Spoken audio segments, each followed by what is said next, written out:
Trevs Hockey Show. I'm the Trev. It's too sweet. Anyway, moving right along with the division predictions.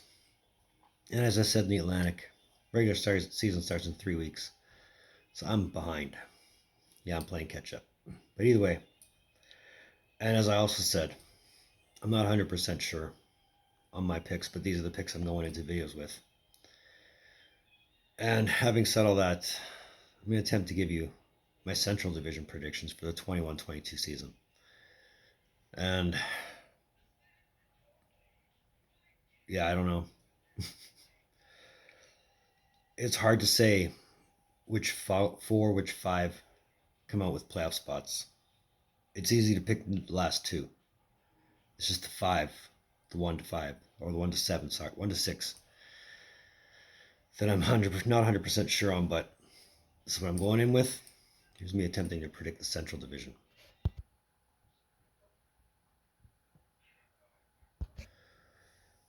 Ultimately, the Central comes down to one team only. Not just for first in the division. I'm calling it right here, right now. First for the President's Trophy. And that's going back to Colorado.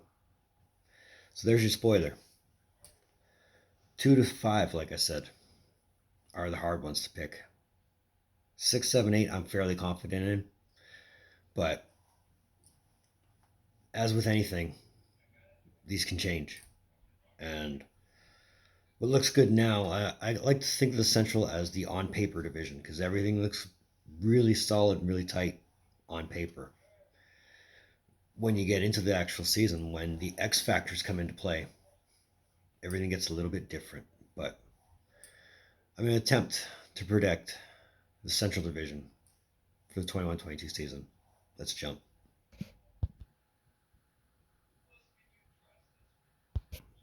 So for Arizona, the only thing that really changes is the division. Playing in the Central for the first time, and really, the team just went through a complete depletion.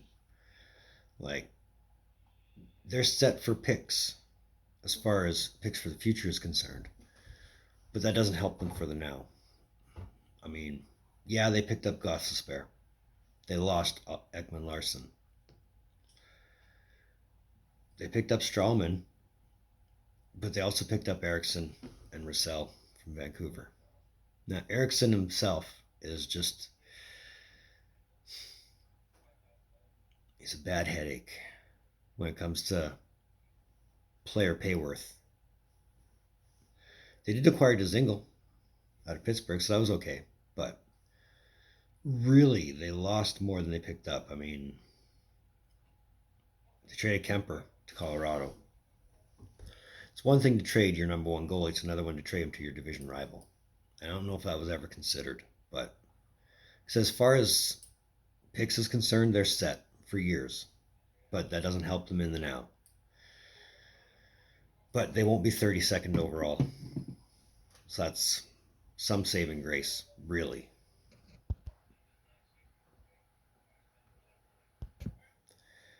I really want Nashville to do better. I really do. But when Poyle comes out and says they're going to be in a competitive rebuild, it makes you wonder what are Nashville's true intentions this season. And I don't want to say it's because they'll be bad. I think it's just because they'll be distracted. Obviously, the biggest distraction is Forsberg's contract, and it's coming up. And with Johansson and Duchesne getting paid what they're getting paid and producing the way they're producing, it leaves a lot of question marks. Losing Rene was inevitable. It was going to happen, and it better happen sooner or later, right? Losing Yancroc to Seattle didn't help them. Not one bit. It helped Seattle, but it didn't help Nashville at all. Ultimately, yeah, the championship window's closed. It closed a couple of years ago, but this might be where it gets rocky, where it gets stumbly. Who knows how long it'll last? Hopefully not long, because you really want to see good things for Nashville, but ultimately, yeah, no. Again, on paper.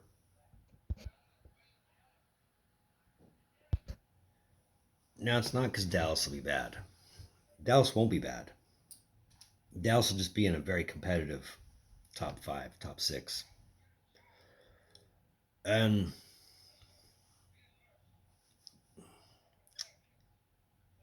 it's one of those things where it's a shame some teams have to finish out of a playoff spot, but some teams do. I mean, losing a guy like Alexiak on defense to your Seattle Kraken, that's a blow. But it's ultimately a blow they left wide open. Filling it with Suter, I don't know if was the best idea, especially at 4 years. 2 maybe, but not 4. Holtby is a risk, but not having Bishop is something that hurts them more than it helps them. And really, I mean, once Heiskanen gets in his prime, they're solid. They're gold. It's just a matter of coming to that point.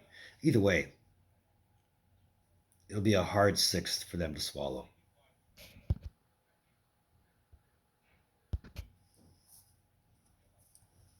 These guys. Again, on paper, they look improved.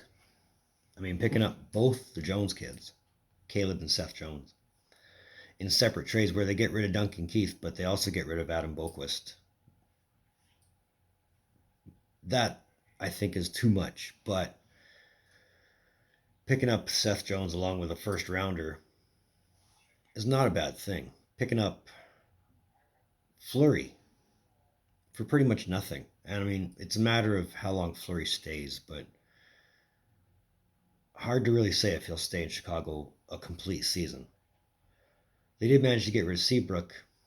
They also picked up Zadorov in separate trades. And didn't really lose anybody hard of note other than Boqvist. I mean, you still got DeBrincat coming into his own, as is Connor Murphy, but the question mark is still on Jonathan Toews.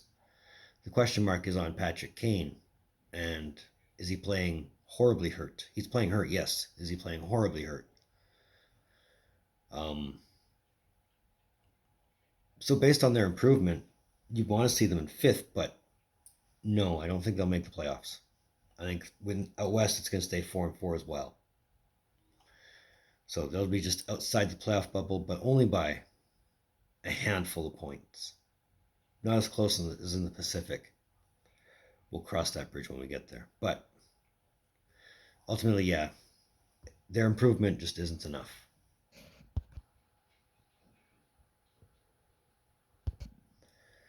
Minnesota will have a playoff spot. And really, these guys are supposed to be bad. They're supposed to be in a rebuild. But Kaprizov coming out of nowhere really, really did help their odds a lot. Managing to ditch Parise and Suter poetically at the same time, poetically on the same day, is not a bad thing for them. But losing a guy like Bonino or Ian Cole might hurt them, but might not. Really, picking up Goligoski out of Arizona is a nice addition to their defensive core. Even if it is just for a year, it's a good pull for them. I mean, it's the same team as last year, essentially. But with one more, with the Kaprizov, who has a season under his belt and is really to take a step into being a more complete player, maybe a better goal scorer. Who knows? And I think that's where he'll rely on his goals, in Minnesota anyway.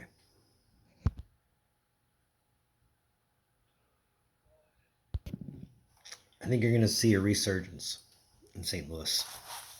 They'll remember what they're playing for. And it might be a case of they get hot at the right time, at the right point in the season. But either way, they're going to get hot at some point this season and go on an absolute tear. But it won't be enough to get them any higher than third, I think. Losing Dunn to your Seattle Kraken. It might have hurt them, but I think they'll get over it. And picking up a guy like Brandon Saad out of Chicago is not a bad thing. That actually complements them in a sense of they're getting secondary scoring, which is something sorely needed. I mean, O'Reilly and company can only do so much on their own. The question mark on Tarasenko and what to do with him at this point obviously is going to remain among them for as long until they get him traded. And really, I mean, like I said, with goaltending, you're going to see a refreshed Binnington.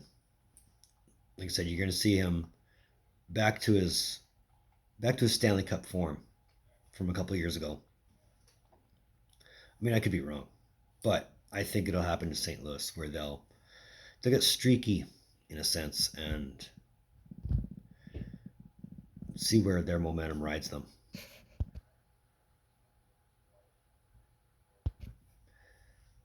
This is where I kind of get shaky on my picks. And number 2 is with Winnipeg. And it's not because I'm worried they're going to be stellar or anything like that. It's just I'm worried if they're going to maintain the same momentum all season long. I mean, if you saw last season, there were points where they looked sluggish, they looked tired, but at the same time, last season was last season, right? This season is a little bit different. And really, I think you'll see pre-shut down Winnipeg Jets come out again. I mean, picking up Dillon and Schmidt was a good move for them, a very good move. And I mean, for what they lost, they more than made up for in just those two alone. I mean, Stastny re-signed for another year, and you've got Scheifele really coming into his own, not just as a player but as a team leader. So that's definitely going to help them out too. Hellebuck is going to be solid, like he always is, but it won't be first overall.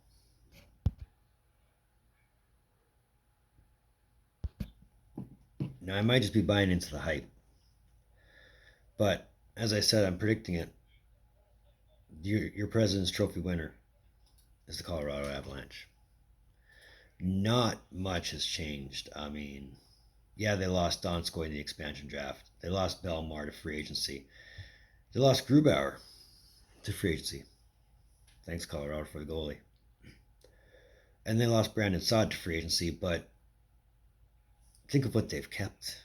Think of what they are able to keep post-expansion draft. Like, everybody thought Taves was done in Colorado, but he's still there. The biggest question mark I have still is Kemper a solid replacement for Grubauer? I mean, yeah, Grubauer was playing in a contract year, and obviously he was showing off what he could do, but he did it well enough for your Seattle Kraken to pick him up. But is Kemper a solid replacement? I mean, granted, he played phenomenal for Arizona the last couple of years, but the problem is it was in Arizona. And I'm not saying their defense is questionable in Colorado, because it's not. It's solid. But Kemper has to be a question mark. But either way, goaltending aside,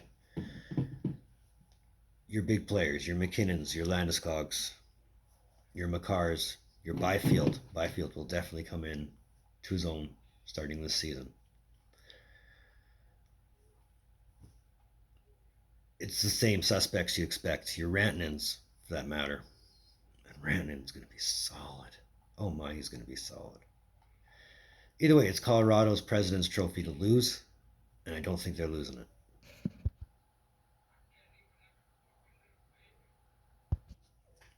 That was my Central Division predictions. And that was another Trevs Hockey Shows. I want to thank you for tuning in. Don't think I don't appreciate the gesture, especially if you're here. It helps us both out, so it's a great thing. Let's keep doing this. I've got 2 more division prediction videos to give you. But either way, since you're here, hit that like. You know you love it. You liked it, and I'll like you for it. If you want, hit that red button that says subscribe. You know you want to. Subscribe makes you feel good. And we're 18 away from 100. Let's make that happen. Socials in the description down below. Moving forward, 2 more divisions, like I said, and alphabetically, so that means we're talking about the Metro next. But either way, in the meantime, and in between time, I look forward to some Trev. Later.